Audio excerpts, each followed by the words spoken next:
Subscribe now and press the bell icon. Never miss an update. Hello friends, welcome back. बहुत बहुत स्वागत है आप सभी का सर्वे की तीसरी क्लास में। हम सिविल इंजीनियरिंग के एक इम्पोर्टेंट सब्जेक्ट सर्वे की स्टडी कर रहे हैं, जिसकी कि आज तीसरी क्लास है। दोस्तों, इससे पहले दो क्लासों में हम सर्वे का फर्स्ट चैप्टर और चैन सर्वे की थ्योरी कंप्लीट कर चुके हैं। पहली क्लास में हमने सर्वे के पहले चैप्टर इंट्रोडक्शन की थ्योरी प्लस उससे रिलेटिव 50 इंपोर्टेंट क्वेश्चंस कवर किए थे, और दूसरी क्लास में हमने चैन सर्वे की टोटल थ्योरी कवर कर ली थी। और आज की क्लास में दोस्तों हम चैन सर्वे के क्वेश्चंस करेंगे, जिसमें कि मैं आपको चैप्टर वाइज क्वेश्चंस की स्टडी करा रहा हूँ। तो आज हम चैन सर्वे के जितने भी इंपॉर्टेंट क्वेश्चंस हैं सारे डिस्कस कर लेंगे, जो कि सभी जेईई एग्जाम्स के लिए बहुत इंपॉर्टेंट हैं। ठीक है, तो चलिए आइए स्टार्ट करते हैं क्वेश्चंस को।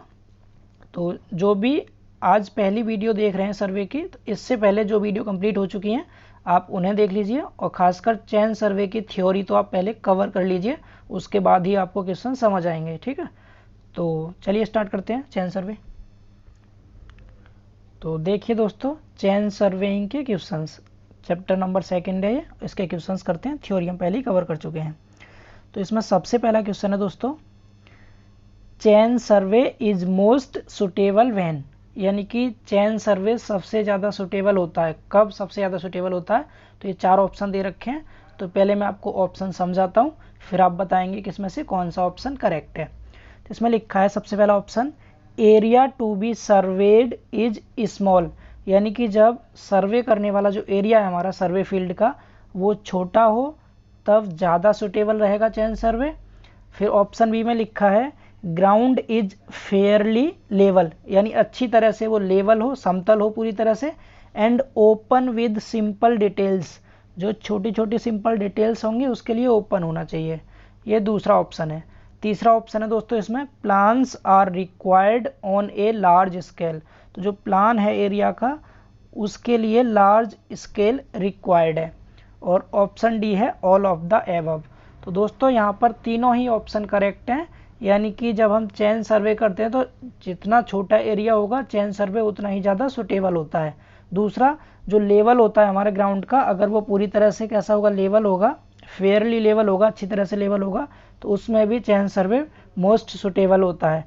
और तीसरा, मैंने स्केल के बारे में आपको बताया ही था दोस्तों कि अगर प्लान्स की बात करें तो लार्ज स्केल रिक्वायर्ड होता है, और अगर मैप की बात करें MAP मैप, तो मैप के लिए दोस्तों स्मॉल स्केल रिक्वायर्ड होता है। ठीक है, स्मॉल स्केल। तो समझ पा रहे हैं, तो इसका ऑप्शन डी करेक्ट है पहले क्वेश्चन का, ऑल ऑफ द एबव। अब देखते हैं सेकंड क्वेश्चन, यानी कि क्वेश्चन नंबर 52। क्वेश्चन नंबर 51 से दोस्तों मैंने यहाँ पर इसीलिए स्टार्ट किया क्योंकि इससे पहली वीडियो में, यानी जो फर्स्ट चैप्टर था हमारा, उसमें हम 50 क्वेश्चन कवर कर चुके थे। आज सेकेंड चैप्टर है, तो हम इसमें 50 से आगे जितने भी क्वेश्चन हैं वो सभी कवर करेंगे, क्योंकि ये सर्वे की 500 क्वेश्चंस की सीरीज है। हम इसमें टोटल 500 क्वेश्चन करेंगे, तो इसलिए मैंने सीक्वेंस उसी सीक्वेंस में रखा है। 50 क्वेश्चन इससे पहले अगर आपने नहीं देखे तो आप फर्स्ट वीडियो में ना देख लीजिए। ठीक है, तो अब क्वेश्चन नंबर देखते हैं 52। तो इस क्वेश्चन 52 में लिखा है, थोड़ा नीचे करते हैं इसको, yes, in chain surveying field work is limited to, यानी चैन सर्वेइंग में जो फील्ड वर्क होता है उसकी लिमिट बतानी है। तो इसमें ऑप्शन ए लिखा है linear measurements only, option B में लिखा है angular measurements only, option C है both linear and angular measurements, और ऑप्शन डी है ऑल ऑफ द एबव। तो दोस्तों, जब मैं आपको चैन सर्वे की डेफिनेशन बता रहा था तो मैंने आपको बताया था कि चैन सर्वे में हम केवल और केवल लीनियर मेजरमेंट करते हैं। तो मैंने कहा भी था कि वहाँ पर ओनली वर्ड को आपको ध्यान रखना है, ओनली लीनियर मेजरमेंट किया जाता है चैन सर्वेइंग में, केवल रेखीय मेजरमेंट करते हैं हम उसमें। समझ पा रहे हैं, तो ऑप्शन ए करेक्ट है इस क्वेश्चन का। अगला क्वेश्चन देखते हैं, क्वेश्चन नंबर 53। इसमें लिखा है ए प्लम्बॉब इज रिक्वायर्ड, यानी जो प्लम्बॉब होता है उसकी रिक्वायरमेंट बतानी है, उसकी ज़रूरत बतानी है क्या होती है। ठीक है, तो प्लम्बॉब जानते हैं, प्लम्बॉब को हम हिंदी में साहुल बोलते हैं, साहुल। ठीक है, हिंदी वाले बच्चे ध्यान रखेंगे, प्लम्बॉब को साहुल कहते हैं। राजमिस्त्री के पास होता है, ये देखा होगा आपने, एक कॉनिकल शेप का होता है, कोन जैसा होता है, गोल गोल ऐसे करके देखा भी, उसमें एक धागा लगा होता है ऊपर को, तो कॉनिकल शेप का होता है ये, जिसे साहुल बोलते हैं प्लम्बॉब। तो इसकी रिक्वायरमेंट क्या होती है ये बताना है।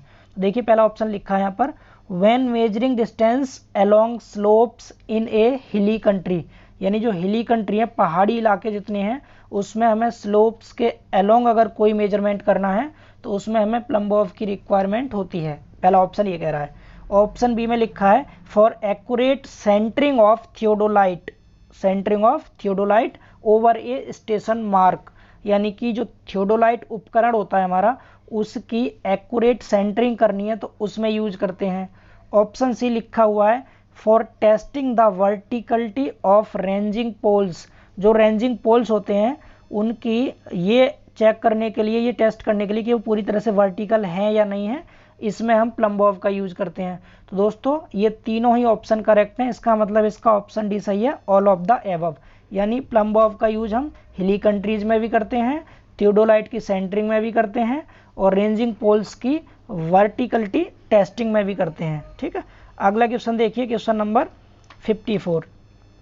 तो क्वेश्चन नंबर 54 में लिखा है during चेनिंग along A straight line the leader of the party has 4 arrows in his hand while the followers has 6, distance of the follower from the starting point is। देखिए इस क्वेश्चन में क्या कहा है, इसमें ये एरो से रिलेटिव क्वेश्चन है और चेन मैन की बात हो रही है। इसमें 2 चेन मैन होते हैं, मैंने आपको क्वेश्चन में बताया था।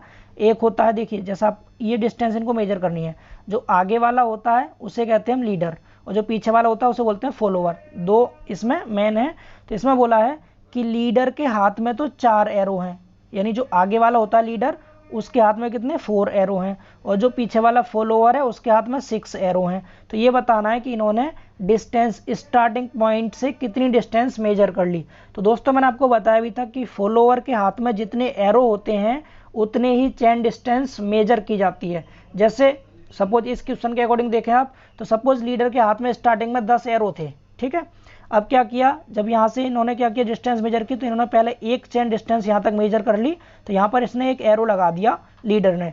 अब ये आगे चल दिया, तो यहाँ से फॉलोअर आएगा, इस एरो को निकाल लेगा, ठीक है, अपने हाथ में ले लेगा। फिर आगे लीडर यहाँ पहुंचा, यहाँ पे इसने दूसरा एरो लगा दिया, फिर आएगा पीछे से फॉलोअर, इसको फिर निकाल के अपने पास रख लेगा। तो इस तरह से इन्होंने 2 एरो आगे किसके हाथ में, फॉलोअर के हाथ में, तो इसने 2 चेन डिस्टेंस मेजर कर ली यहाँ से यहाँ तक, 1 और 2। आगे फिर इसने तीसरा लगाया, तीसरा फॉलोअर ने निकाल लिया, फिर चौथा लगाया लीडर ने, चौथा निकाल लिया, इस तरह से। तो ऐसे करके जितने एरो फॉलोअर के हाथ में आते जाएंगे उतनी ही चेन डिस्टेंस हम मेजर करते जाते हैं। तो इसका मतलब इसमें फॉलोअर के हाथ में कितने एरो हैं, तो फॉलोअर के हाथ में 6 एरो हैं, तो इसका मतलब 6 चेन डिस्टेंस मेजर हो गई इसमें। समझ पा रहे हैं दोस्तों, तो इसका ऑप्शन वी करेक्ट है। ठीक है, आगे देखिए क्वेश्चन नंबर 55। देखिए इसमें लिखा है while measuring with a metallic tape of 30 metre length pull should be applied. ये मैंने आपको बताया भी था, जब हम पुल अप्लाई करते हैं, पुल मैंने आपको पुल करेक्शन बताया था, करेक्शन फॉर पुल। तो हम जब पुल अप्लाई करेंगे तो अगर 30 मीटर का चेन या टेप है तो उसके लिए 3 kg पुल लगाते हैं। पुल मीन्स फोर्स है, यहाँ पर खिंचाव, कितना खींचेंगे उसको, तो 3 kg खींचते हैं। तो इसका कौन सा ऑप्शन करेक्ट है, ऑप्शन सी करेक्ट है इसका दोस्तों। ठीक है, अगला क्वेश्चन देखिए, क्वेश्चन नंबर 56। अब थोड़ा सा स्पीड को इंक्रीज करते हैं क्योंकि बहुत ज़्यादा क्वेश्चन है, लगभग 120 क्वेश्चन तक है, तो हम थोड़ा स्पीड से कवर करते हैं इन सभी को। 56 क्वेश्चन देखते हैं। An invar tape is made of an alloy of, यानी कि जो इनवार टेप बना होता है दोस्तों वो किस किस चीज़ से मिलकर बना होता है। तो मैंने आपको बताया भी था कि जो इनवार टेप होता है वो निकिल एंड स्टील से मिलकर बनता है। इसमें मैंने इनकी परसेंटेज मात्रा भी बताई थी कि निकिल जो होता है वो 36% होता है और स्टील जो होता है वो 64% होता है। समझ पा रहे हैं, तो परसेंटेज वैल्यू भी आप याद रखेंगे। तो ऑप्शन डी करेक्ट है इस क्वेश्चन का। अगला क्वेश्चन देखिए, अगले क्वेश्चन में लिखा हुआ है the number of links in a 30 metre metric chain, यानी कि 30 मीटर वाली चेन में कितनी लिंक होती हैं। तो मैंने आपको बताया था 2 मीट्रिक चेन होती है, एक 30 मीटर की और एक 20 मीटर की। तो जो 30 मीटर की चेन होती है उसमें 150 लिंक होते हैं और जो 20 मीटर की चेन होती है उसमें 100 लिंक होते हैं, याद रहेगा। तो इसमें 30 मीटर का पूछा गया, तो ऑप्शन बी करेक्ट है इसका। अगला क्वेश्चन देखिए, अगले क्वेश्चन में लिखा हुआ है a metallic tape is made of, यानी कि जो मेटेलिक टेप होता है वो किस से मिलके बनता है। तो इनवार टेप तो हो गया, निकिल एंड स्टील से मिलके बनता है, और metallic tape cloth and wire का होता है। ठीक है, यानी कि क्लॉथ और वायर से मिलके बनाया जाता है मेटेलिक टेप। आगे देखिए, अगला क्वेश्चन है क्वेश्चन नंबर 59। 59 क्वेश्चन में लिखा हुआ है if the length of a chain is found to be short on the testing. जब हमने टेस्ट किया, किसी भी चेन का टेस्ट किया, सपोज कोई 30 मीटर की चेन थी और टेस्टिंग पे हमें पता चला कि ये कैसी थी, छोटी थी, ठीक है, हमने पाया कि चेन छोटी है, तो आगे कह रहा है it can be adjusted by, यानी हम इसको एडजस्ट कैसे करें। फिर जैसे 30 मीटर की चेन थी, हमने देखा तो 30 मीटर से कुछ छोटी हो गई, सपोज 29.9 मीटर की हो गई है, तो अब इसको एडजस्ट कैसे करना है ये बताना है आपको, ठीक है, किसके द्वारा इसको एडजस्ट करते हैं। तो देखिए 4 ऑप्शन है, मैं चारों का मतलब बताता हूँ आपको। पहला लिखा है इसमें स्ट्रेटनिंग द लिंक्स, यानी जो लिंक होते हैं चेन में, जैसे ये कोई लिंक है, ठीक है, फिर इसके बाद 3 क्या होते हैं यहाँ पर, रिंग होती हैं, फिर लिंक हो गया, फिर रिंग हो गई, इस तरह से। तो इसने बोला है कि इस लिंक को बिल्कुल स्ट्रेट कर देते हैं, अगर ये थोड़ा सा लूज हो रहा होगा, ढीला होगा, तो इसको खींच के बिल्कुल सीधा कर देंगे, स्ट्रेट कर देते हैं, पहला ऑप्शन। दूसरा ऑप्शन लिखा हुआ है रिमूविंग वन और मोर सर्कुलर रिंग्स, यानी जो इसमें रिंग्स लगी हुई है वाली, इनमें से एक या अधिक रिंग को निकाल देंगे, तो ये तो बिल्कुल गलत है, अगर आप रिंग निकाल देंगे तो और ज़्यादा छोटी हो जाएगी चेन। तो अगला सी ऑप्शन लिखा है closing the joints of the rings if opened out, अगर जो जॉइंट है वो खुले हुए हैं रिंग के, इन्हें हम क्या कर देंगे, क्लोज कर देंगे, यानी कि इन्हें बंद कर देंगे, तो और ज़्यादा छोटी हो जाएगी, क्योंकि ओपन होने पर दूर दूर होते हैं थोड़े से, अगर ये क्लोज कर देंगे इनको तो क्या होगा, चेन छोटी हो जाएगी, तो ये भी गलत है। और ऑप्शन डी में लिखा है ऑल ऑफ द अबव, तो यानी कि इसका कौन सा ऑप्शन सही है, ऑप्शन ए करेक्ट है, यानी कि हम जो लिंक है इसको स्ट्रेट कर देंगे तो इससे खिंच जाएगी चेन थोड़ी सी, और खिंचने से इसकी लंबाई बढ़ जाएगी। समझ आ रहा है, 59 का ऑप्शन ए करेक्ट है। अगला क्वेश्चन देखते हैं, क्वेश्चन नंबर 60। इसमें लिखा हुआ है the maximum tolerance in a 30 metre chain is, यानी टोलरेंस बताना है, टोलरेंस मतलब छूट बतानी है आपको कि 30 मीटर की चेन में कितनी छूट तक दी जा सकती है, मैक्सिमम टोलरेंस। तो मैंने आपको बताया था, एक तो 20 मीटर के लिए बताया था कि 20 मीटर में तो प्लस माइनस 5 mm का टोलरेंस होता है, और 30 मीटर में प्लस माइनस 8 mm का टोलरेंस होता है। तो याद रहेगा, इस क्वेश्चन का ऑप्शन डी करेक्ट है, प्लस माइनस 8 mm। अगला क्वेश्चन देखते हैं, क्वेश्चन नंबर 61। क्वेश्चन नंबर 61 में लिखा हुआ है, एक minute, yes, the length of a chain is measured from, यानी कि इसमें क्या लिखा है, the length of a chain is measured from, कि कोई भी चेन दे रखी है आपको, तो उसमें जो हम लेंथ मेजर करते हैं वो कहाँ से कहाँ तक मेजर करते हैं। जैसे मैंने आपको बताया भी था कि दोनों तरफ इधर हैंडल लगे होते हैं, इधर भी, तो मैंने आपसे कहा था कि हम out to out distance measure करते हैं चेन में, यानी कि इसमें हैंडल भी इंक्लूड रहता है, बाहर से बाहर तक की दूरी नापते हैं चेन के द्वारा। समझ पा रहे हैं, तो इस अकॉर्डिंग इसका ऑप्शन कौन सा, ऑप्शन इसका करेक्ट है। देखिए कौन से में लिखा है, option B, out to one handle to outside of other handle, यानी outside of one handle to outside of other handle, दोनों हैंडल के आउटसाइड डिस्टेंस मेजर करते हैं लेंथ ऑफ चेन मेजर करने के लिए। समझ आ रहा है, आगे देखिए अगला क्वेश्चन, क्वेश्चन नंबर 62। इसमें लिखा हुआ है 62 में, the most accurate measurement of the length of long survey line is made by using ए, यानी कि अगर हमें मोस्ट एक्यूरेट मेजरमेंट करना है, ठीक है, यानी किसी भी लेंथ का हमें बहुत ज़्यादा शुद्ध मेजरमेंट करना है, तो इन चारों में से हम किसके द्वारा करेंगे। तो आपको पता है दोस्तों, मैंने बताया भी था फर्स्ट लेक्चर में, सबसे पहले लेक्चर में भी कहा था कि मैं एक्यूरेट मेजरमेंट करना तो हम टेप की हेल्प से करते हैं, ठीक है। तो यहाँ पर कौन सा टेप, इनवार टेप की हेल्प से यूज करेंगे, ठीक है, इनवार टेप का यूज करके हम मोस्ट एक्यूरेट मेजरमेंट करते हैं किसी भी लेंथ का। तो ऑप्शन बी करेक्ट है इस क्वेश्चन का। चारों ऑप्शन आप खुद से पढ़ के देख सकते हैं, क्योंकि वीडियो ज़्यादा लेंथी हो जाएगी, इसलिए मैं आपको क्वेश्चन समझाऊंगा और उसका आंसर एक्सप्लेन करूंगा, ठीक है। अगर आपको चारों ऑप्शन पढ़ने, आप वीडियो पॉज करके पढ़ सकते हैं। अगला क्वेश्चन देखते हैं, क्वेश्चन नंबर 63। इसमें लिखा है कि the metric chain are generally available in, जो मैट्रिक चेन होती है वो जनरली कितने कितने मीटर की होती है। तो मैंने आपको बताया भी था कि मैट्रिक चेन दो होती हैं, एक 20 मीटर की और एक 30 मीटर लेंथ की। तो इसका ऑप्शन सी करेक्ट है, 20 metre and 30 metre length. Clear. अगला क्वेश्चन देखते हैं, क्वेश्चन नंबर 64।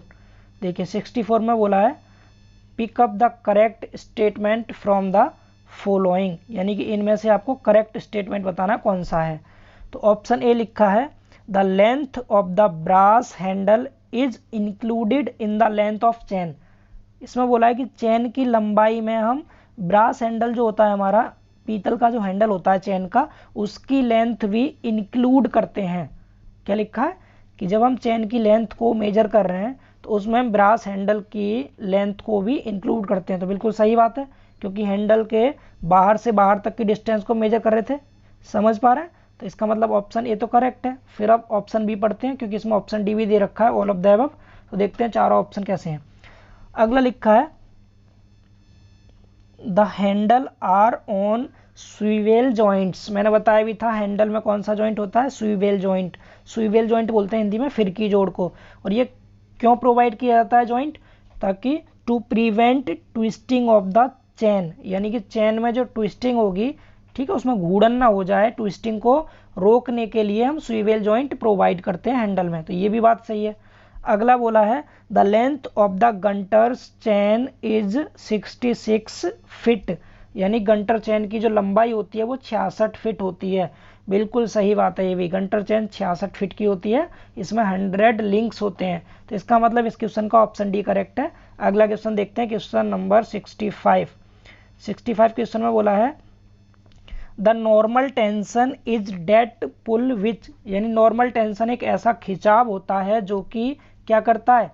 तो चार ऑप्शन है, तो मैं डायरेक्ट आंसर बता रहा हूँ आपको। देखिए नॉर्मल टेंशन किसे कहते हैं? जब क्या होगा, आपने क्या किया, ये कोई चेन या टेप है, अगर ये थोड़ा सा लूज हो रहा है, ऐसे करके ढीला हो गया थोड़ा, तो आप इसको क्या करेंगे, एक पुल अप्लाई करेंगे जिससे कि इसमें खिंचाव आ जाए, ठीक है, खिंच जाए ये। और जो अगर बहुत ज़्यादा पुल लगा दिया आपने जिससे कि ये खिंच रहा है, तो इन दोनों के इफेक्ट को ये क्या कर देगा, न्यूट्रल कर देता है ये, ठीक है। तो इसका मतलब इसका ऑप्शन भी करेक्ट है, neutralises the effect due to pull and sag. Sag मतलब अगर ये ऐसे करके ढीला हो गया है तो ये सैग हो गया, खिंचाव मतलब अगर ये खिंच रही है चेन इस तरह से तो खिंचाव हो गया। इन दोनों को न्यूट्रल कर देगा, ना तो इसमें सैग आने देगा और ना ही ज़्यादा खिंचाव उत्पन्न होने देगा। तो ऐसे टेंशन को बोलते हैं हम नॉर्मल टेंशन। नॉर्मल टेंशन एक ऐसा टेंशन होता है जो सैग को और पुल को दोनों के इफेक्ट को न्यूट्रलाइज कर देता है। समझ पा रहे हैं? अगला क्वेश्चन देखिए, क्वेश्चन नंबर 66। इसमें लिखा है an open cross staff is commonly used for testing out. जो ओपन क्रॉस स्टाफ होता है वो कॉमनली यूज करते हैं हम, ठीक है, तो फॉर सेटिंग आउट। तो देखिए आपको मैंने बताया भी था, जो ओपन क्रॉस स्टाफ होता है वो लॉन्ग ऑफसेट के लिए हम क्या करते हैं, यूज करते हैं। तो लॉन्ग ऑफसेट इसका करेक्ट आंसर है, ठीक है। अगला क्वेश्चन देखते हैं, क्वेश्चन नंबर 67। क्वेश्चन नंबर 67 में लिखा हुआ है the angle of intersection of the horizon glass and index glass. इन दोनों ग्लास के बारे में मैंने बताया था जब मैं आपको ऑप्टिकल स्क्वायर के बारे में बता रहा था कि सपोज ये कोई ऑप्टिकल स्क्वायर है, ठीक है। इसमें मैंने कहा था कि एक तो यहाँ पर ग्लास लगा होता है जो पूरी तरह से कैसा था, ब्लैक हो रहा था। मैंने आपको डायग्राम भी दिखाया था पिछले लेक्चर में, ठीक है, ये वाला जो कि होली सिल्वर्ड था, टोटली सिल्वर का था। तो जो ग्लास होली सिल्वर्ड था उसको कहा था हमने क्या, इंडेक्स ग्लास। इंडेक्स ग्लास क्या था, टोटल सिल्वर का था, ठीक है। और एक गिलास था जो कि कैसा था, हाफ सिल्वर्ड था और हाफ अनसिल्वर्ड था। तो इसने कहा है कि इन दोनों गिलास के बीच में जो एंगल बनता है इंटरसेक्टिंग पॉइंट पर यहाँ पर, वो कितने डिग्री का एंगल बनता है। तो मैंने आपको जब क्लास करा रहा था थ्योरी की, मैंने बताया था कितने डिग्री का, 45 डिग्री का। यानी कि जो इंडेक्स गिलास होता है, यहाँ पर एक गिलास ए था, यहाँ पर गिलास बी था, ठीक है। इंडेक्स ग्लास और हॉरिजन ग्लास, इन दोनों के बीच में जो एंगल बनता है इंटरसेक्टिंग पॉइंट पे, वो बनता है 45 डिग्री का। क्लियर? तो इस क्वेश्चन का ऑप्शन भी करेक्ट है, 45 डिग्री। आगे देखते हैं अगला क्वेश्चन। अगला क्वेश्चन लिखा हुआ है the horizon glass in an optical square is. Optical square में जो हॉरिजन ग्लास होता है उसके बारे में पूछा। तो मैंने अभी भी बताया आपको हॉरिजन ग्लास कैसा होता है, हाफ तो सिल्वर का होता है और हाफ अनसिल्वर्ड होता है। तो ऑप्शन डी करेक्ट है, हाफ सिल्वर्ड एंड हाफ अनसिल्वर्ड, ठीक है। अगला क्वेश्चन देखिए, अगला क्वेश्चन है इसमें the index glass in an optical square is, यानी ऑप्टिकल स्क्वायर में जो इंडेक्स ग्लास होता है वो किसका बना होता है। तो जस्ट अभी बताया था होली सिल्वर्ड होता है, यानी पूरा सिल्वर का होता है। इंडेक्स ग्लास हो गया, हाफ सिल्वर का होगा तो हॉरिजन ग्लास होता है, ठीक है। अगला क्वेश्चन देखिए, क्वेश्चन नंबर 69। इसमें लिखा हुआ है when the object lies on the left hand side of the chain line then while taking offset। यानी कि कोई चेन लाइन है और इस चेन लाइन के लेफ्ट हैंड साइड में कोई ऑब्जेक्ट है, कोई ऑब्जेक्ट लाई करता है, कोई भी वस्तु है, यहाँ पर बिल्डिंग हो, कोई वेल हो गया, कुछ भी हो सकता है। तो वो ऑब्जेक्ट है इस चेन लाइन के लेफ्ट हैंड साइड में। तो ये पूछा है इसने कि जो हम ऑफसेट लेंगे, टेकिंग ऑफसेट, वो कहाँ से लेते हैं। तो ध्यान रखना, जब ऑब्जेक्ट किधर होगा, लेफ्ट हैंड साइड में होगा, तो हम ऑफसेट जो लेंगे राइट हैंड साइड से लेते हैं। ठीक है, कहाँ से लेंगे, राइट हैंड साइड से लेते हैं। तो राइट हैंड अपराइट हो जाएगा। ठीक है, ऑप्शन डी करेक्ट है इसका, राइट हैंड अपराइट। क्लियर। अगला क्वेश्चन देखिए, अगले क्वेश्चन में लिखा हुआ है the optical square is used to measure angles by. Optical square में एंगल पूछा गया है कि जो मेजर करते हैं वो किसके द्वारा करते हैं। तो मैंने बताया भी था आपको, इसमें डबल रिफ्लेक्शन होता है। डबल रिफ्लेक्शन कैसे, देखिए यहाँ दिखाता हूँ। जैसे यहाँ पर कोई ये ऑप्टिकल स्क्वायर है, क्या होगा, एक यहाँ पर ग्लास लगा है जिसको कि इंडेक्स ग्लास बोलते हैं, एक इधर ग्लास था, ये दोनों यहाँ पर इंटरसेक्ट कर रहे थे 45 डिग्री पर। तो यहाँ से कोई भी एक रेज आएगी, यहाँ टकराएगी, फिर यहाँ से टकरा के इधर निकलती है। तो एक बार तो रिफ्लेक्शन यहाँ से इधर होता है, फिर यहाँ टकरा के एक बार इधर होता है। तो डबल रिफ्लेक्शन है, इसका मैंने आपको डायग्राम भी दिखाया था। ठीक, और ये डबल रिफ्लेक्शन यहाँ पर 90 डिग्री पर होता है। ठीक है, जब आपको ग्लासेस के बीच का एंगल पूछे तब तो 45 डिग्री, और जब रिफ्लेक्टिव एंगल पूछे यहाँ पर तो 90 डिग्री पर रिफ्लेक्ट करते हैं दोनों। समझ आ रहा है। तो इसमें डबल रिफ्लेक्शन होता है, याद रखना है आपको। ठीक है, तो क्वेश्चन नंबर 70 यानी 70वें का ऑप्शन डी करेक्ट है। आगे देखिए क्वेश्चन नंबर 71, इसमें लिखा है in an optical square the angle between the first, the angle between, एक मिनट, यस, देखिए यहाँ लिखा हुआ है in an optical square the angle between the first incident ray and the last reflected ray is. अभी बताया मैंने, पहली इंसिडेंट रे ये आ रही थी इधर से, तो दूसरी यहाँ टकरा के इधर वापस होगी, यहाँ से टकरा के इधर जाएगी। तो इन दोनों के बीच में कितने डिग्री का एंगल बनता है यहाँ पर, 90 डिग्री का। ठीक है, तो ऑप्शन बी करेक्ट है इसका। अगला क्वेश्चन देखिए, question number 72, a building is an obstacle to, यानी विल्डिंग के बारे में पूछा है कि विल्डिंग जो होती है वो ऑब्स्टेकल होती है। ऑब्स्टेकल मतलब रुकावट होती है, तो किस चीज़ के लिए रुकावट होगी विल्डिंग। तो पहला ऑप्शन है चेनिंग बट नॉट रेंजिंग, यानी जब हम चेनिंग करेंगे तो उस केस में बिल्डिंग ऑब्स्टेकल होगी लेकिन रेंजिंग में नहीं होगी, ये ऑप्शन कहता है पहला। तो ये ऑप्शन गलत है, क्योंकि एक पॉइंट सपोज यहाँ, एक पॉइंट यहाँ, बीच में बिल्डिंग है कोई यहाँ पर, तो ना तो आप चेनिंग कर सकते और ना ही रेंजिंग कर सकते। तो ऑप्शन ए गलत है। अगला बोला है रेंजिंग बट नॉट चेनिंग, तो ये भी गलत है। सी में लिखा है बोथ चेनिंग एंड रेंजिंग, यस ये सही है, यानी कि चेनिंग और रेंजिंग दोनों के लिए ऑब्स्टेकल होती है बिल्डिंग, ना तो हम चेनिंग कर सकते ना ही रेंजिंग कर सकते। तो ऑप्शन सी करेक्ट है इसका। अगला क्वेश्चन देखिए, क्वेश्चन नंबर 73, इसमें लिखा है the angle between the reflecting surface of A prism square. तो प्रिज्म स्क्वायर में आपको बताया नहीं था, तो आप इसको याद रखेंगे। प्रिज्म स्क्वायर में जो रिफ्लेक्टिंग सरफेस पर एंगल होता है वो 45 डिग्री का होता है, 45 डिग्री का, याद रहेगा। प्रिज्म स्क्वायर के बारे में याद रखेंगे। ठीक है, तो अगला क्वेश्चन है क्वेश्चन नंबर 74, इसमें लिखा हुआ है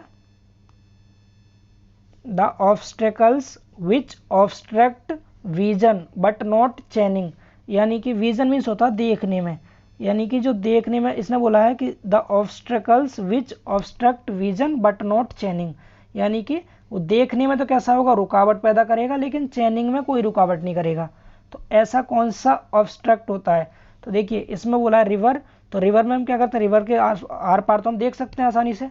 ठीक है, पॉन्ड के भी देख सकते हैं। हिल, ये देखिए हिल है, हिल में क्या होता है, विजन के लिए तो ऑब्स्ट्रक्ट होगा लेकिन चेनिंग में नहीं होता। हम चेनिंग कर सकते हैं आराम से, हिल पर, पहाड़ी पर हम चेनिंग कर सकते हैं। तो ऑप्शन सी करेक्ट है 74 का। अगला क्वेश्चन देखिए, क्वेश्चन नंबर 75, तो इसमें लिखा है the obstacles which obstructs चेनिंग but not vision, ठीक है, इज ए, यानी कि जिसमें क्या होगा, चेनिंग में तो रुकावट होगी, चेनिंग नहीं कर सकते हम, चेन के द्वारा डिस्टेंस मेजर नहीं कर सकते, लेकिन क्या कर सकते हैं हम, देख सकते हैं उसको। यानी कि चेनिंग में तो क्या होगा, ऑब्स्ट्रक्ट होगा लेकिन विजन में नहीं है। तो इसमें रिवर सही है, क्योंकि नदी में अगर आपको चेनिंग करनी हो, सपोज कोई रिवर है, तो आप चेनिंग नहीं कर सकते लेकिन देख सकते हैं आप इजीली उसको। तो ऑप्शन ए करेक्ट है इसका। आगे देखिए अगला क्वेश्चन लिखा हुआ है the position of a point can be fixed more accurately by. अगर हमें किसी भी पॉइंट की पोजीशन ज़्यादा अच्छे से एक्यूरेटली मेजर फिक्स करनी है, तो उस केस में हम क्या करते हैं, मैंने आपको बताया भी था, हम परपेंडिकुलर ऑफसेट लेते हैं। जहाँ तक पॉसिबल होगा ऑफसेट हमेशा 90 डिग्री पे ही लेने की कोशिश करेंगे। क्लियर। तो ऑप्शन डी करेक्ट है इसका, परपेंडिकुलर ऑफसेट्स। तो दोस्तों थोड़ी सी हम स्पीड इसलिए इंक्रीज कर रहे हैं ताकि क्वेश्चंस बहुत ज़्यादा और वीडियो ज़्यादा लेंथी भी ना हो। तो स्पीड एंड एक्यूरेसी दोनों का ध्यान रखते हुए आपको समझते चलना है। तो अगला क्वेश्चन देखिए, क्वेश्चन नंबर 77। इसमें लिखा है which of the following angles can we set out with the help of French cross staff. French cross staff, मैंने 2 क्रॉस स्टाफ बताए थे आपको। एक तो क्रॉस स्टाफ बताया था कौन सा, ओपन क्रॉस स्टाफ, जिसमें कि हम केवल 90 डिग्री का एंगल मेजर करते हैं। एक बताया था मैंने आपको कौन सा, फ्रेंच क्रॉस स्टाफ। तो फ्रेंच क्रॉस स्टाफ में मैंने आपको 3 एंगल बताए थे, कौन कौन से, देखिए फ्रेंच क्रॉस स्टाफ में 3 एंगल बताए थे। एक बताया था मैंने 45 डिग्री, फिर कहा था 90 डिग्री, और एक बताया था 135 डिग्री। इन तीनों डिग्री पर हम क्या करते हैं, फ्रेंच क्रॉस स्टाफ को सेटअप कर सकते हैं। तो इसका मतलब इसमें अगर हम ऑप्शन देखें तो इसमें कितने 4 ऑप्शन दिए हैं। पहला लिखा है 145 ओनली, दूसरा 90 ओनली, और तीसरा आइदर 45 और 90। तो इसके अकॉर्डिंग ऑप्शन सी करेक्ट है, या तो हम 45 डिग्री पर या फिर 90 डिग्री पर सेटअप कर सकते हैं। समझ आ रहा है। अगला क्वेश्चन देखिए, क्वेश्चन नंबर 78। क्रॉस स्टाफ, ये मिस्टेक हो गया थोड़ा सा, रॉस स्टाफ लिख गया, सी लगा लेना आगे, ये क्रॉस स्टाफ है, ठीक है। Cross staff is an instrument used for, जो क्रॉस स्टाफ होता है वो एक ऐसा इंस्ट्रूमेंट है जो यूज किया जाता है किसके लिए, तो अभी अभी मैंने बताया था आपको, क्रॉस स्टाफ में क्या करते हैं 90 डिग्री का मेजरमेंट करते हैं, ये setting out right angles, right angle 90 degree का होता है। तो ऑप्शन बी करेक्ट है इसका। अगला क्वेश्चन देखते हैं, क्वेश्चन नंबर 79। इसमें लिखा है an angle of 45 degree with A chain line may be set out with, यानी कि जब 45 डिग्री का हमें एंगल क्या करना हो, चेन लाइन पर सेट आउट करना हो, तो उसमें हम कौन सा इंस्ट्रूमेंट यूज करेंगे। तो 45 के लिए एक ही है, कौन सा, फ्रेंच क्रॉस स्टाफ, क्योंकि ऑप्टिकल स्क्वायर या ओपन क्रॉस स्टाफ इन सब में हम 90 डिग्री का एंगल लेते हैं। फ्रेंच क्रॉस स्टाफ में 45 भी ले सकते हैं, 90 भी ले सकते हैं और 135 भी ले सकते हैं। अगला क्वेश्चन देखिए, क्वेश्चन नंबर 80। इसमें लिखा है in chain surveying perpendiculars to the chain line are set out by, यानी परपेंडिकुलर मतलब 90 डिग्री पर। तो 90 डिग्री के लिए मैंने आपको बताया अभी भी क्या, an optical square, option D correct है इसका, कि जब भी हमें चेन सर्वे में चेन लाइन के 90 डिग्री पर सेट आउट करना हो तो किसको सेट आउट करते हैं, ऑप्टिकल स्क्वायर को। आगे देखिए अगला क्वेश्चन नंबर 81। इसमें बताना है आपको, करेक्ट स्टेटमेंट बताना है। करेक्ट स्टेटमेंट कौन सा है, इसमें पहला लिखा है the line ranger is used for fixing intermediate points on the chain line. तो चेन लाइन पर हम क्या करते हैं, इंटरमीडिएट पॉइंट्स को फिक्स करते हैं लाइन रेंजर में। तो ये बिल्कुल सही है पहला। दूसरा लिखा हुआ है इसमें the indirect ranging is resorted to when the ends of a line are not intervisible due to high ground, यानी कि जब 2 पॉइंट है, सपोज एक पॉइंट ये है एक पॉइंट ये दोनों पॉइंट आपस में इंटरविजिबल नहीं होते, जब दिखाई नहीं देते, तो उस केस में हम इनडायरेक्ट रेंजिंग करते हैं। तो ये बात भी सही है। मैंने आपको 3 रेंजिंग बताई थी। एक कहा था जब दोनों एंड पॉइंट, अगर हमें दोनों स्टेशन आपस में दिखाई देते हैं तो डायरेक्ट रेंजिंग करते हैं, जब दोनों आपस में दिखाई नहीं देते तो इनडायरेक्ट रेंजिंग करते हैं।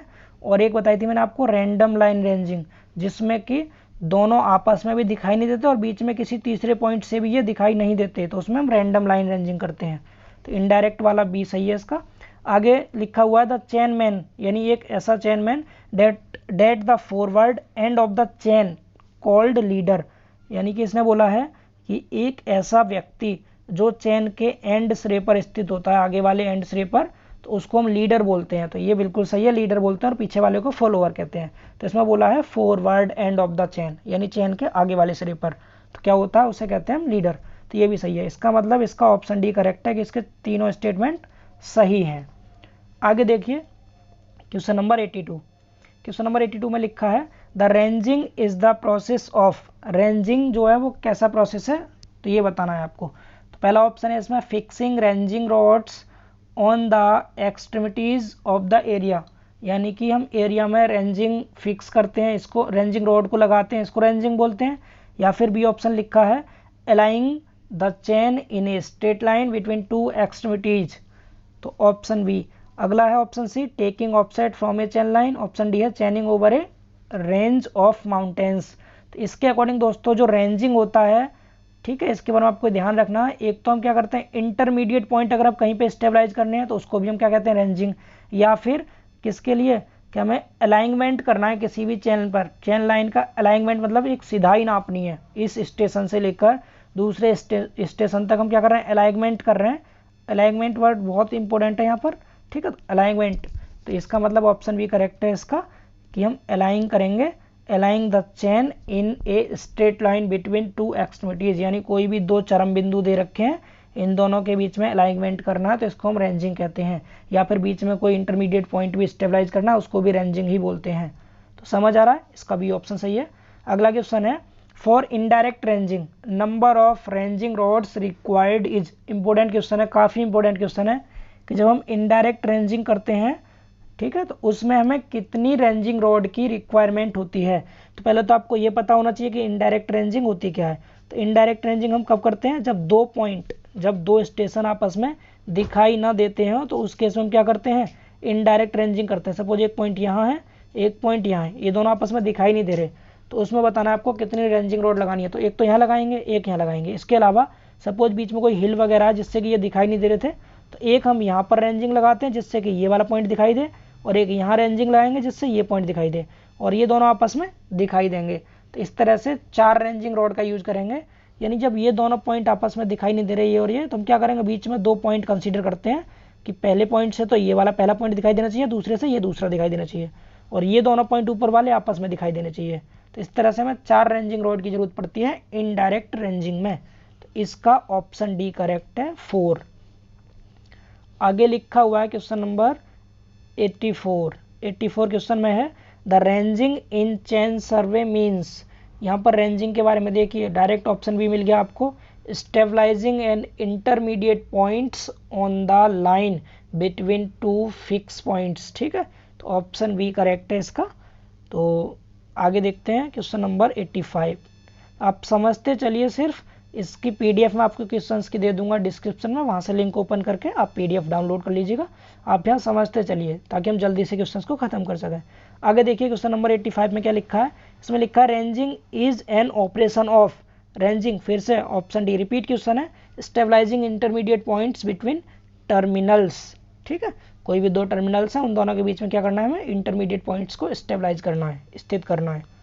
आगे देखिए क्वेश्चन नंबर 86, इसमें लिखा है the correction to be applied to each 30 metre chain for a line measuring from a slope. तो यहाँ पर स्लोप के लिए करेक्शन पूछा है। मैंने आपको 5 और 6 जितने करेक्शन थे सारे करेक्शन पढ़ाए थे।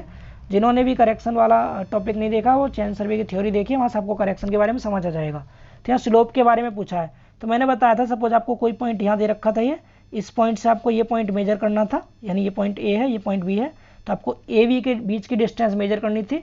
बाई मिस्टेक आपने स्लोप की फॉर्म में मेजर कर दिया ये ए से सी की तरफ। ठीक है, तो इस केस में आपको बताना है कि करेक्शन हम क्या अप्लाई करते हैं। तो ये मैंने बताया था, आपने एल लेंथ कोई मेजर कर दी, लेकिन आपको ये एंगल थीटा दे रखा है, तो आपको क्या मेजर करना था, ए से बी तक एल कॉस थीटा मेजर करना था, एल कॉस थीटा। तो आप क्या करेंगे, एल में से अगर आप एल कॉस थीटा माइनस कर देंगे तो ये एरर निकल आती है स्लोप के लिए, तो L minus L cos theta. और यहाँ पर एल दे रखा है कितना, 30 मीटर। जब यहाँ 30 मीटर दे रखा है तो क्या करेंगे आप 30 माइनस 30 कॉस थीटा, तो इसमें से क्या करेंगे आप 30 कॉमन ले लेंगे, तो ऑप्शन बी करेक्ट है इसका, 31 माइनस कॉस थीटा। ये थ्योरी में आपको इजीली समझ आ जाएगा। हालांकि आप यहाँ डायरेक्ट फॉर्मूला याद रख सकते हैं करेक्शन फॉर स्लोप के लिए, कि L minus L cos theta होता है। ये मैंने थ्योरी क्लास में आपको डिटेल में समझाया था। यहाँ पर एल 30 मीटर दे रखा है, तो इसका मतलब ऑप्शन बी करेक्ट है इसका। अगला क्वेश्चन देखिए, question number 87, direct ranging is possible only when the end stations are. अभी बताया था डायरेक्ट रेंजिंग कब पॉसिबल होती है, जब जो उसके एंड स्टेशन है, एक स्टेशन सपोज ये हो गया, एक स्टेशन ये हो गया, तो दोनों स्टेशन अगर आपस में दिखाई देते हैं तो वो होती है डायरेक्ट रेंजिंग, यानी म्यूचुअली इंटरविजिबल होने चाहिए, दोनों पॉइंट्स आपस में दिखाई देने चाहिए, तो तब हम डायरेक्ट रेंजिंग करते हैं। आगे देखिए क्वेश्चन नंबर 88, इसमें क्या लिखा हुआ है, इसमें लिखा हुआ है कि the permissible error in चेनिंग for measurement with chain on rough और हिली ग्राउंड। तो याद रखना है स्टैंडर्ड वैल्यू है कि हिली ग्राउंड के लिए जो परमिसिबल एरर होती है वो 1/250 होती है। ठीक है, 1/250 हिली ग्राउंड के लिए याद रखेंगे, ऑप्शन बी करेक्ट है इसका। आगे देखिए क्वेश्चन नंबर 89, इसमें लिखा हुआ है it is more difficult to obtain good result while measuring horizontal distance by stepping. यानी कि मोर डिफ़िकल्ट मतलब बहुत ज़्यादा डिफ़िकल्ट होता है एक अच्छा रिजल्ट ऑब्टेन करने के लिए, जबकि हम क्या करें, मेजरिंग हॉरिजॉन्टल डिस्टेंस करते हैं बाई स्टेपिंग। स्टेपिंग मतलब हम कदम के द्वारा यानी अपने पैरों के स्टेप के द्वारा अगर कोई डिस्टेंस मेजर करते हैं तो एक अच्छा रिजल्ट ऑब्टेन करने के लिए हमें ज़्यादा डिफ़िकल्टी होगी। कब होगी ज़्यादा डिफ़िकल्टी? जब जो हिल कैसी हो, अप हिल हो, ऊपर की ओर चढ़ाई कर रहे हो हम, तब स्टेपिंग प्रोसेस बहुत डिफ़िकल्ट हो जाता है क्योंकि ऊपर को चढ़ने में बहुत दिक्कत आती है। इसलिए ऑप्शन ए करेक्ट है इसका। अप हिल में रिजल्ट ऑब्टेन करने के लिए मोर डिफ़िकल्टीज होती हैं। अगला क्वेश्चन देखिए, क्वेश्चन नंबर 90। क्वेश्चन नंबर 90 में लिखा है the distance between steps for measuring downhill to obtain better accuracy. इसका मतलब क्या है? The distance between steps for measuring downhill. ये डाउन हिल वर्ड याद रखना है कि आप जब ऊपर से नीचे की ओर आ रहे हैं किसी भी हिल से, जैसे कोई ये हिल थी, यहाँ पर कोई ये पहाड़ी है, इस तरह से ये पहाड़ी है कोई भी, तो आप जब ऊपर से नीचे की ओर आते हैं ऐसे करके, तो उस केस में बेटर एक्यूरेसी कब होगी? ठीक है, तो बेटर एक्यूरेसी के लिए बताना है आपको। तो इसमें बोला है decrease with decrease of slope. अगर ये स्लोप आपका कम होगा, स्लोप सपोज ऐसे करके स्लोप कम है, तब ये डिक्रीज होगी एक्यूरेसी। ऑप्शन बी में लिखा है increase with increase of slope, यानी स्लोप के बढ़ने के साथ साथ, जैसे स्लोप क्या हो गया, बढ़ गया, स्लोप इतना था, अभी स्लोप सपोज इतना हो गया, ये बढ़ गया स्लोप यहाँ तक। ठीक है, तो उस केस में आगे सी लिखा decrease with increase of slope, तो ये सही है ऑप्शन सी। अगर क्या होगा, एक्यूरेसी हमारी कैसी होगी, कम हो जाएगी, डिक्रीज हो जाएगी इंक्रीज ऑफ स्लोप। जैसे जैसे स्लोप बढ़ता जाएगा, ज़्यादा स्लोप होगा, सपोज ये स्लोप था कोई, इस इधर से देख लीजिए, ये स्लोप है पहले, फिर ये स्लोप बढ़ गया और ज़्यादा, तो जितना स्लोप बढ़ेगा उतना ही स्टेपिंग मेथड में क्या होगी, डिक्रीजिंग आएगी एक्यूरेसी में, एक्यूरेसी कम रहेगी क्योंकि तेज़ी से आपकी चाल बढ़ जाएगी ऑटोमेटिकली।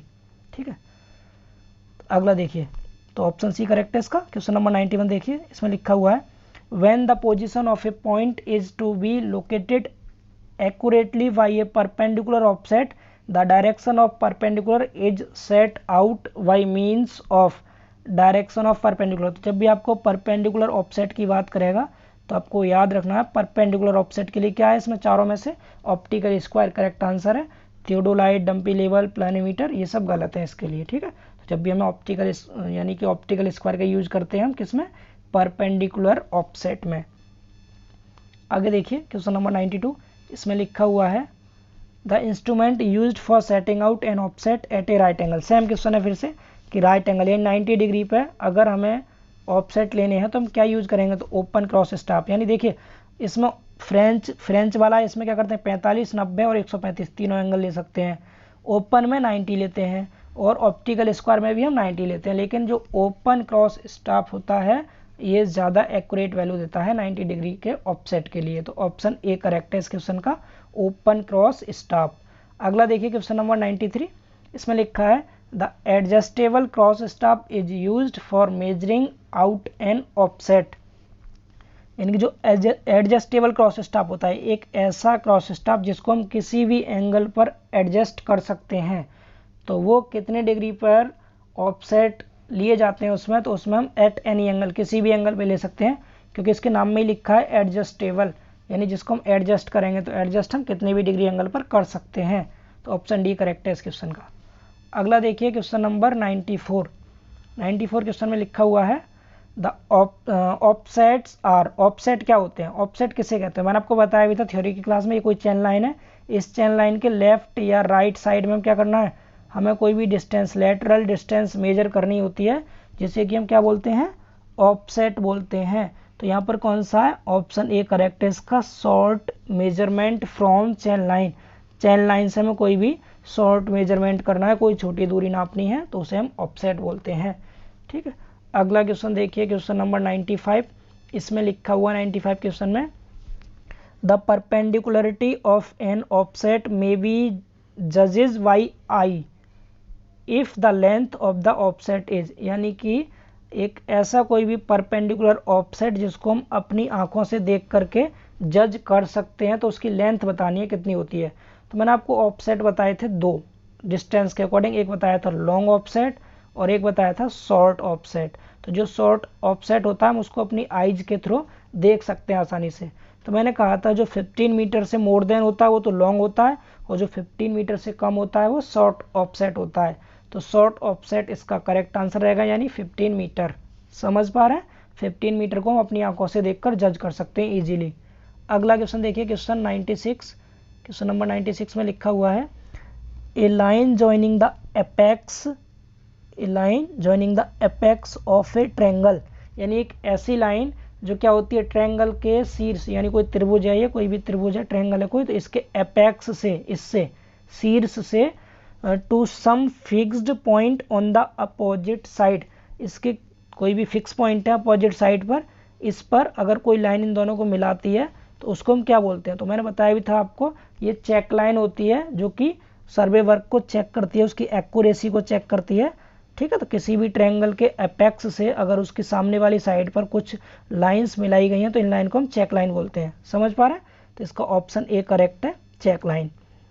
अगला क्वेश्चन 97 है a line joining some fixed point on the main survey line is called a, यानी कि ये कोई फील्ड था, इसमें आपने कोई स्टेशन मेजर कर लिए, ये मैंने थ्योरी की क्लास में आपको समझाया था, इनको मिलाने वाली लाइन होती है मेन लाइन। अब इसने क्या बोला है? इसने बोला है a line joining some fixed point on the main survey line, यानी इस मेन सर्वे लाइन पे कोई भी फिक्स पॉइंट है और इनको ज्वाइन करने वाली लाइन क्या होती है? ठीक है, तो इनको ज्वाइन करने वाली लाइन को हम टाई लाइन बोलते हैं, ये मैंने आपको थ्योरी की क्लास में समझाया था।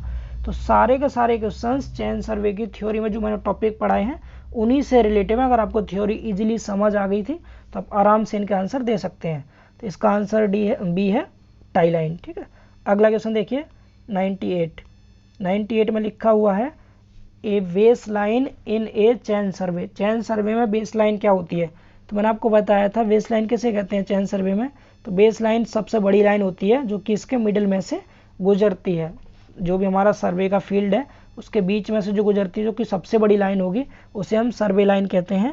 तो इसके अकॉर्डिंग इसमें देखते हैं ऑप्शन क्या क्या है। इसमें पहला ऑप्शन लिखा है check the accuracy of the framework, यानी जो फ्रेमवर्क है हमारा उसकी एक्यूरेसी चेक करने के लिए यूज करते हैं। तो चेक करने के लिए हम एक्यूरेसी चेक करनी है तो उसके लिए चेक लाइन होती है, तो ये तो गलत है, पहला ऑप्शन तो सही है नहीं। ऑप्शन बी में लिखा है enables the surveyor to locate the interior details which are far away, ये फार होगा, गलती से फॉर लिख गया, far away from the main chain line, यानी इसका मतलब क्या है? इसका मतलब ये हो गया कि मेन चेन लाइन, मुख्य चेन लाइन से दूर, बहुत दूर, फार अवे मतलब बहुत दूर स्थित, यानी कि ये इंटीरियर डिटेल्स, इंटीरियर मतलब जैसे कोई फील्ड है ये, इस फील्ड के अंदर हमें जो भी इंटीरियर डिटेल्स होंगी, इसकी इंटीरियर डिटेल्स की जानकारी प्राप्त करने के लिए सर्वेयर को सक्षम करता है, इनेबल करता है। ठीक है, फिर से समझाता हूँ इस ऑप्शन का मतलब कि इसमें बोला गया कि अगर हमें कोई भी इंटीरियर डिटेल लेनी है, इंटीरियर डिटेल का पता लगाने के लिए जो सर्वेयर को इनेबल करता है, जो कि मेन चेन लाइन से बहुत ज़्यादा दूर है, तो उसे कहते हैं बेस लाइन। तो ये गलत है, क्योंकि अभी मैंने बताया था जो टाई लाइन होती है दोस्तों, टाई लाइन क्या होती है? जो हमें डिटेल देती है, सर्वे वर्क की डिटेल देती है, यानी जो भी ऑब्जेक्ट्स हैं उसमें उसकी इंटीरियर डिटेल्स का पता लगाने के लिए हम टाई लाइन का यूज करते हैं। लेकिन इसमें बेस लाइन के बारे में पूछा गया तो पहला भी गलत, दूसरा भी गलत। ऑप्शन सी बोला है fixes up the direction of all other lines, तो ऑप्शन सी ही करेक्ट है इसमें। ठीक है, अगला देखिए क्वेश्चन नंबर 99, इसमें बोला गया है कि a check line in a chain survey, chain survey में चेक लाइन क्या होती है? जो एक्यूरेसी को चेक करे, बिल्कुल इजी है, ऑप्शन ए करेक्ट है, check the accuracy of the framework. आगे देखिए ऑप्शन 100, क्वेश्चन नंबर 100 है, इसमें बोला है a tie line in a chain survey, chain survey में जो टाई लाइन होती है वो क्या होती है? तो यस बी सही है इसका, जो इंटीरियर डिटेल्स को बताती है। ठीक है, इंटीरियर डिटेल्स का पता लगाने के लिए हम जिस लाइन का यूज करते हैं उसे हम टाई लाइन बोलते हैं। क्लियर? आगे देखिए क्वेश्चन नंबर 101। ठीक है, मैं कंटिन्यूसली आपको सारे क्वेश्चन समझा दे रहा हूँ, आपको बस ध्यान से पढ़ते रहना है, इसलिए मैं आपको स्पीड और एक्यूरेसी का विशेष ध्यान रख रहा हूँ। स्पीड मेंटेन करके चल रहे हैं, 70 क्वेश्चन हो जाएंगे पूरे आपके, यानी 50 पहली वीडियो में हुए थे और 70 इस वीडियो में, इस तरह से 120 क्वेश्चन आपके अब तक सर्वे के कंप्लीट हो जाएंगे इस 500 क्वेश्चन की सीरीज में से। ठीक है, तो जिन्होंने भी अभी तक वीडियो को लाइक नहीं किया वो पहले वीडियो को लाइक कर देंगे। आगे देखिए अब the main object of running A tie line is, तो टाई लाइन के बारे में फिर से पूछ लिया तो क्या हो जाएगा? To take details of nearby object, यानी पास वाले ऑब्जेक्ट की डिटेल लेने के लिए हम टाई लाइन का यूज करते हैं। बिल्कुल ईजी है। टाई लाइन के बारे में बस आपको एक ही बात याद रखनी है, detail of nearby object, ठीक है, जब भी डिटेल की बात करेगा। चेक लाइन में चेक एक्यूरेसी का ध्यान रखना है, वेस लाइन में जो कि सबसे बड़ी लाइन होती है ये याद रखना है आपको, ठीक है, इस तरह से आपको समझना है। अगला क्वेश्चन देखिए, क्वेश्चन नंबर 102 यानी 102 question. In chain surveying tie lines are primarily provided, यानी कि चेन सर्वे में जो टाई लाइन होती हैं वो सबसे पहले प्रोवाइड की जाती है। क्यों प्रोवाइड की जाती है टाई लाइन? तो टाई लाइन प्रोवाइड की जाती है ताकि हम जो नियर बाई ऑब्जेक्ट है, जो पास वाले ऑब्जेक्ट है, उनकी डिटेल ले सकें। तो इसका मतलब to avoid long offset from chain line, chain line से जो लॉन्ग ऑफसेट है उनको अवॉइड करने के लिए, ठीक है। अवॉइड करने का मतलब क्या है? उनको अवॉइड करना, ठीक है, यानी कि जो पास वाले ऑब्जेक्ट हैं, कि पास वाले ऑफसेट हैं उन्हें ही लेते हैं हम टाई लाइन के यूज से। जो लॉन्ग ऑफसेट होंगे उनको अवॉइड कर देते हैं, छोड़ देते हैं, कह सकते हैं आप एक तरह से। अगला क्वेश्चन 103 क्वेश्चन नंबर, इसमें लिखा है चेक लाइन या फिर इसको प्रूफ लाइन भी बोलते हैं। चेक लाइन और proof line in chain surveying are essentially required. तो चेक लाइन किस चीज़ के लिए रिक्वायर्ड होती है? तो ये होती है accuracy of the survey work. बताया ही थे मैंने आपको, जो चेक लाइन होगी वो एक्यूरेसी को चेक करती है, टाई लाइन डिटेल्स को बताती है, और वेस लाइन सबसे बड़ी लाइन होती है जो कि सर्वे फील्ड के बीच में से होकर जाती है। तो आपको ये कुछ लाइंस याद रखनी है, थ्योरी की क्लास में मैंने आपको समझाई थी, उन्हीं पे क्वेश्चन है ये। अब देखिए कुछ एरर से रिलेटिव क्वेश्चन है ये, एरर और करेक्शन के। तो इसमें बोला गया है the error in measured length due to incorrect holding of chain, यानी अगर हम चेन की होल्डिंग, मतलब उसको अगर हम होल्ड कर रहे हैं तो मोड़ रहे हैं उसको, तो अगर हम गलत तरह से यानी इनकरेक्ट होल्डिंग करते हैं चेन की, तो उस केस में जो एरर होती है वो कौन सी होती है? तो इनकरेक्टिंग होल्डिंग में जो एरर होती है वो कंपनसेटिंग एरर होती है। कंपनसेटिंग का मतलब क्या है कि एक तरफ एरर कम होगी एक दिशा में, फिर दूसरी दिशा में कम होगी, और फिर दोनों एक दूसरे को काटती चली जाएंगी, ठीक है, तो वो कंपनसेट करती रहती हैं, तो इसे कहते हैं कंपनसेटिंग एरर। क्वेश्चन नंबर 106 इसमें बोला है if A chain is used eight a temperature, the temperature at which it was calibrated, the error in measured length is positive. इसमें बोला है कि if A chain is used eight a temperature, यानी किसी भी टेम्परेचर पर आपने किसी भी एक चेन को यूज किया, फिर आगे बोला है the temperature at which it was calibrated, जब इसकी जानकारी का पता लगाया गया तो the error in measured length is positive. तो इसमें जो एरर हुई वो कैसी थी? पॉजिटिव थी। तो अगर पॉजिटिव एरर होगी तो टेम्परेचर कैसा होगा? लोअर होगा, क्योंकि टेम्परेचर जितना कम होगा तो चेन में श्रिंकेज भी, यानी कि श्रिंकेज भी कैसा होगा? कम होगा, संकुचन हो जाएगा उसमें, यानी कि उसमें एक्सपेंशन कम होगा, चेन की लंबाई क्या होगी? कम हो जाएगी। अगर टेम्परेचर कम है तो चेन की लेंथ भी कैसी होगी? कम हो जाएगी।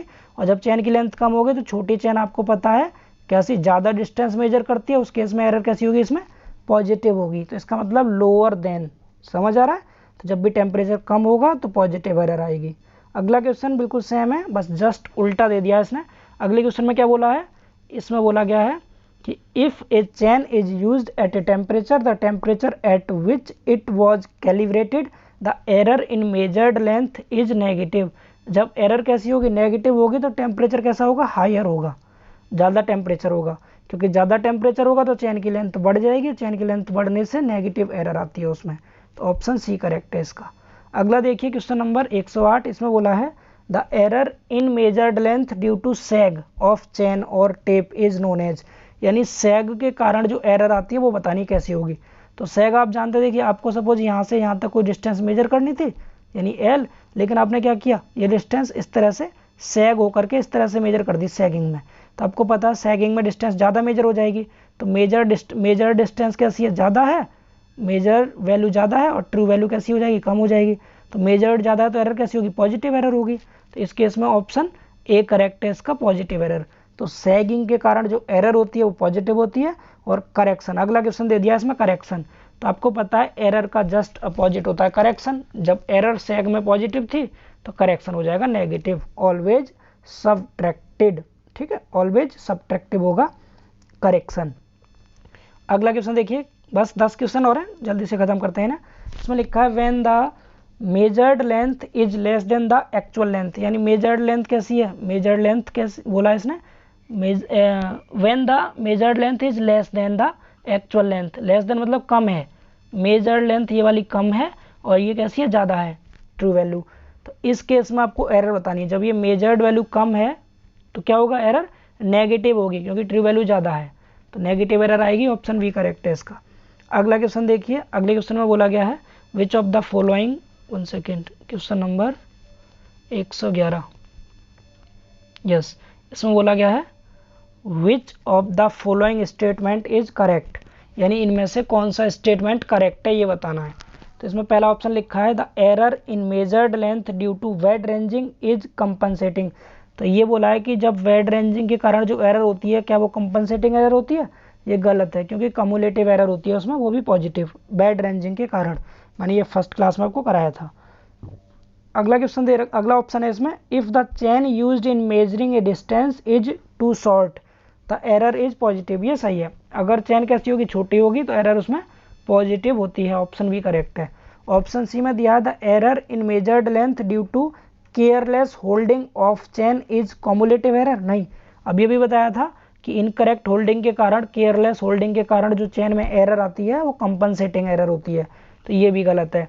अगला क्वेश्चन, अगला ऑप्शन दिया इसमें, when the pull applied while measuring with a tape is more than the standard pull for that tape the error in measured length is positive. यानी इसमें पुल के बारे में बोला है इसने, पुल। तो मैंने करेक्शन फॉर पुल आपको लिखवाया था। करेक्शन फॉर पुल का फॉर्मूला क्या बताया था मैंने आपको? इसमें लिखवाया था P minus P naught L upon A E. फिर से लिखता हूँ मैं, P minus P naught L upon A E, ये फॉर्मूला बताया था मैंने करेक्शन का, ठीक है। और जिसमें मैंने कहा था पी नॉट क्या है, स्टैंडर्ड पुल है। तो इस क्वेश्चन में ऑप्शन में बोला गया था, इसमें बोला है pull applied while measuring with the tape is more than, यानी अप्लाइड पुल, ये वाला जो पुल है ये ज़्यादा है, और कैसा है, स्टैंडर्ड पुल कम है। तो जब ये ज़्यादा है मेजरिंग पुल, तो इस केस में क्या होगा, करेक्शन होगा पॉजिटिव, और करेक्शन पॉजिटिव होगा तो एरर हो जाएगी नेगेटिव।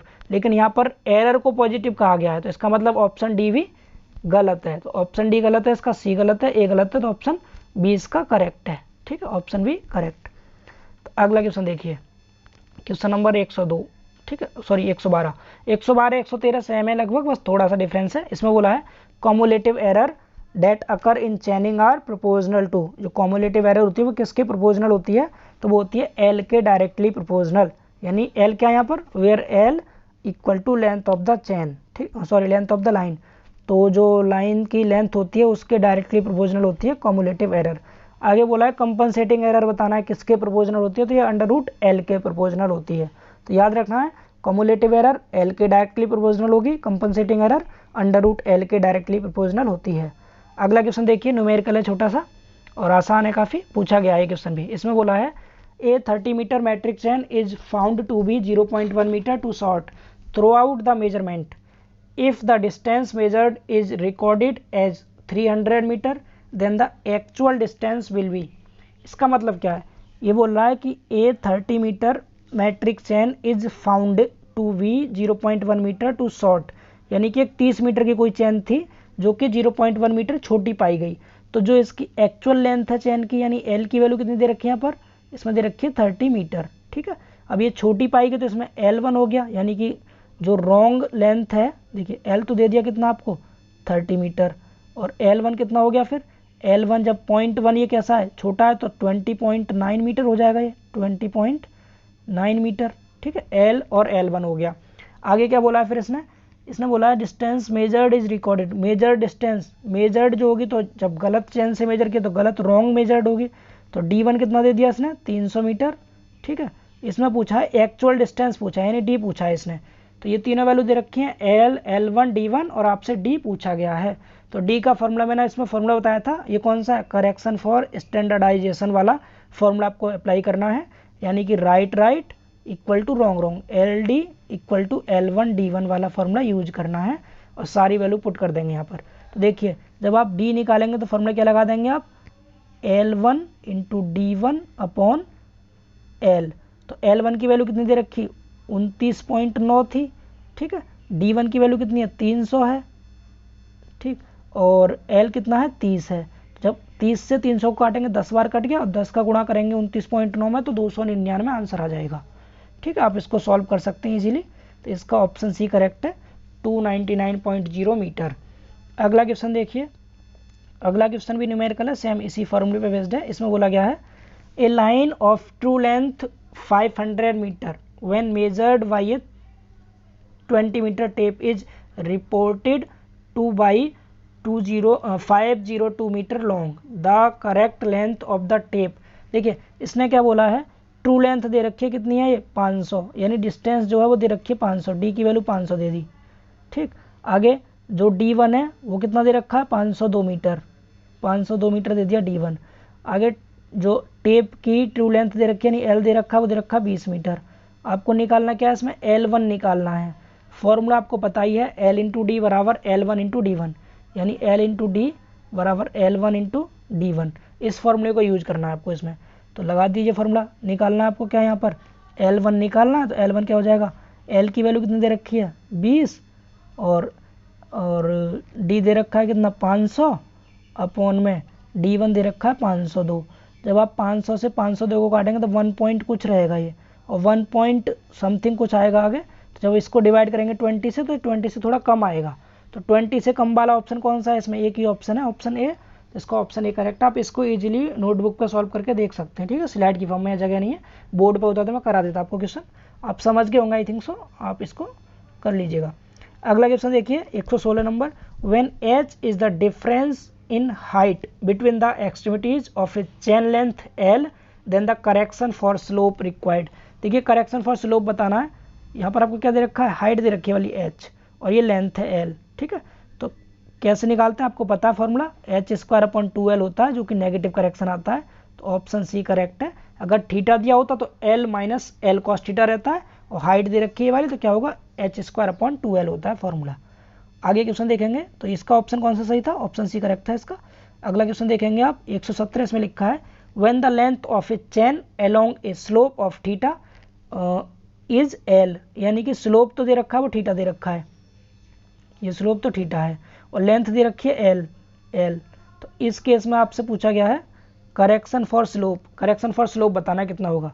तो मैंने आपको बताया था फॉर्मूला, क्या बताया था, L अगर आप कॉमन ले लेंगे तो क्या बचेगा, 1 माइनस कॉस थीटा। ठीक है, अब आप कॉस थीटा का हाफ एंगल वाला फॉर्मूला लगा दीजिए, जिससे 1 कटता है, तो 1 माइनस इसका होता है 1 माइनस साइन स्क्वायर थीटा, तो प्लस हो जाएगा ये 2 साइन स्क्वायर थीटा बाई 2। ठीक, तो 1 से 1 कट गया, क्या बच गया L, और 2 ये था, तो 2L sine square theta by 2 बच गया। तो ऑप्शन कौन सा सही है इसका, 2L sine square theta by 2, option C is the correct answer. आगे देखिए अगला क्वेश्चन 118, बस 3 क्वेश्चन और है, खत्म करते हैं जल्दी से। इसमें लिखा है when a tape of length L and weight small w newton per metre, newton per metre में दिया, ध्यान रखना, पर यूनिट वेट दे रखा है टेप या चेन का, टेप का दे रखा है, लेंथ L दे रखी है। आगे बोला है is stressed at its end with a pull P, एक पुल दे रखा है इसमें P newton, then the correction for sag required. तो करेक्शन फॉर सैग, सैग का फॉर्मूला मैंने आपको बताया था क्या होता है, अगर स्मॉल w दिया तो स्मॉल WL, इस पे लगाएंगे क्या, होल स्क्वायर इंटू L बाहर, और अपॉन में 24p², बताया था ना फॉर्मूला ये। तो स्मॉल w जब आप इस पे से स्क्वायर हटाएंगे तो क्या हो जाएगा, ये w² L⁻3, यानी w² L⁻3 अपॉन 24p², ये हो जाएगा इसका फॉर्मूला। तो देखिए इसमें कौन सा ऑप्शन करेक्ट है, तो यहाँ पर ये मिस्टेक है, यहाँ पर 3 पावर कर लेंगे आप इसमें, तो w ये हो जाएगा w² L⁻3 अपॉन 24p², ये इसका करेक्ट आंसर है ऑप्शन बी। तो ये L की जगह L⁻3 कर लेना है। अगला क्वेश्चन देखिए, question number 119, the tension at which the effects of pull and sag for a tape are neutralised. पीछे वाला क्वेश्चन रिपीट हो गया है, यानी कि एक ऐसा टेंशन जो क्या करता है, पुल को और सैग को न्यूट्रलाइज कर देता है, उसे हम बोलते हैं normal tension. Option D is the correct answer of this question. Next question देखते हैं, लास्ट क्वेश्चन है ये, इसमें बोला गया है, लास्ट क्वेश्चन में बोला है इसने, यस, इसमें बोला गया है कि if a 30 metre chain deserve through a perpendicular distance d from its correct alignment, the error in length is. ठीक है, डाइवर्ज हो जा रही है, कोई 30 मीटर की चेन है, वो डाइवर्ज हो गई परपेंडिकुलरली डिस्टेंस d पर, तो आपको बताना है इसमें करेक्शन। तो ये फॉर्मूला लगेगा आपका h² अपॉन 2L वाला, तो h की जगह तो इसने क्या दे रखा है, कि जो 30 मीटर की चेन थी वो परपेंडिकुलर डाइवर्ज हो गई, तो ये h की जगह तो d दे रखा है, तो यहाँ क्या हो जाएगा d स्क्वायर अपॉन 2, l की जगह 30 मीटर है, 30 का गुणा कर देंगे तो 30 दूनी 60 हो गया, तो d स्क्वायर अपॉन 60 हो जाएगा इसका answer option A correct answer है इस क्वेश्चन का। तो दोस्तों ये चेन सर्वे के जितने भी पॉसिबल क्वेश्चंस थे मैंने सारे करा दिए, ठीक है। पहले चैप्टर में आपके फंडामेंटल ऑफ सर्वेइंग के इंट्रोडक्शन वाले 50 क्वेश्चन थे, इस चैप्टर के 70 क्वेश्चन ये हो गए। ओवरऑल सर्वेइंग के अब तक 120 क्वेश्चन हो चुके हैं, तो आप इन क्वेश्चंस की प्रैक्टिस कीजिएगा। इससे बाहर चेन सर्वे का कोई भी क्वेश्चन आपसे नहीं पूछा जाएगा, ये मेरी गारंटी है, ठीक है। तो आप इन क्वेश्चंस की प्रैक्टिस कीजिए अच्छे से, और चैनल को अगर आपने अभी तक सब्सक्राइब नहीं किया है तो चैनल को सब्सक्राइब कर लीजिए और बेल आइकन को भी प्रेस कर दीजिए ताकि आने वाली हर एक न्यू वीडियो का नोटिफिकेशन आपको मिल सके। इसके बाद अब हम नेक्स्ट वीडियो में मिलेंगे कंपास सर्वे, ठीक है। पहले हम कंपास सर्वे की थ्योरी पढ़ेंगे, फिर उसके बाद उससे रिलेटिव जितने भी क्वेश्चंस होंगे जो कि जेई के प्रीवियस एग्जाम में पूछे जा चुके हैं या फिर पूछे जा सकते हैं, उन सब पर डिस्कस करेंगे, ठीक है। तो सबसे ज़रूरी चीज़, आपको चैनल को गौरव सिंह सिविल को सब्सक्राइब जरूर करना है और अपने सभी दोस्तों में वीडियो को शेयर करना है, ठीक है। फिर मिलते हैं नेक्स्ट वीडियो में, तब तक के लिए बाय बाय, टेक केयर, ध्यान रखिए अपना।